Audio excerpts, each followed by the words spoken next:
Guys দেখো তোমাদের একটা দারুণ একটা জিনিস দেখাই। তো এগুলা খেতে এখন দারুণ লাগবো।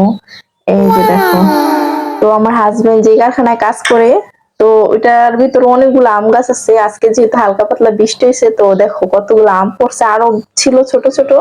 তো এই তিনটা বেশি বড় ছিল, এই জন্য তিনটা নিয়ে আসছে। আর এদিকে হলো আমি, মেয়ে আর আমার লবণ মরিচ দিয়ে এগুলো খাবো এখন। চলো তোমাদের সাথে শেয়ার করি। আর এখন এই যে ছোট ছোট আমগুলা না একদম মানে ফাটায় খেতে দারুণ লাগে। গ্রামে গেছিলাম কিন্তু তখন অনেক বেশি ছোট ছোট ছিল, খেতে পাইনি।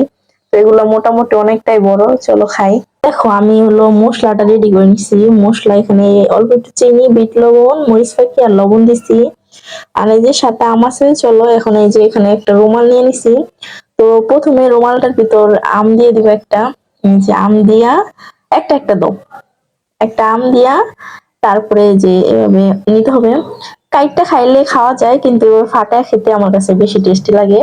তারপরে তো আর কি, রুমালটার ভিতর নিয়ে এই যে এভাবে ডাব ডাব করে দিতে হইব। এই দেখো হাইটটা গেছে। তো এই যে দেখো, ওয়াও দারুন। আটিটা বের করে নি।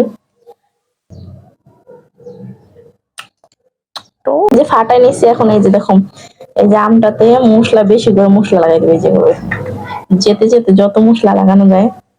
তারপরে যে এখন খাবো দেখো, এই যে মশলা লাগাই নিছি, দেখো অনেক মশলা লাগাইছি। না,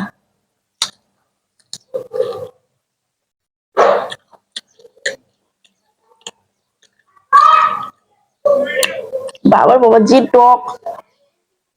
তুমি এটা খাইছো কেন?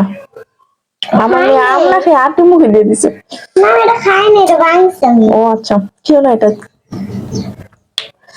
বাবার বাবা এত টক, একটুখানি খাইতে দম ফাইতে দিব।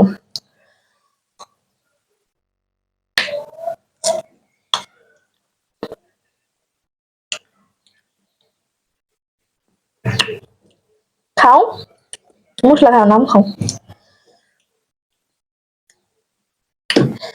এত বেশি টক বলার বাহিরে। তো এরকম ছোট ছোট আম না ছিলকা সহ খেতে মজা লাগে।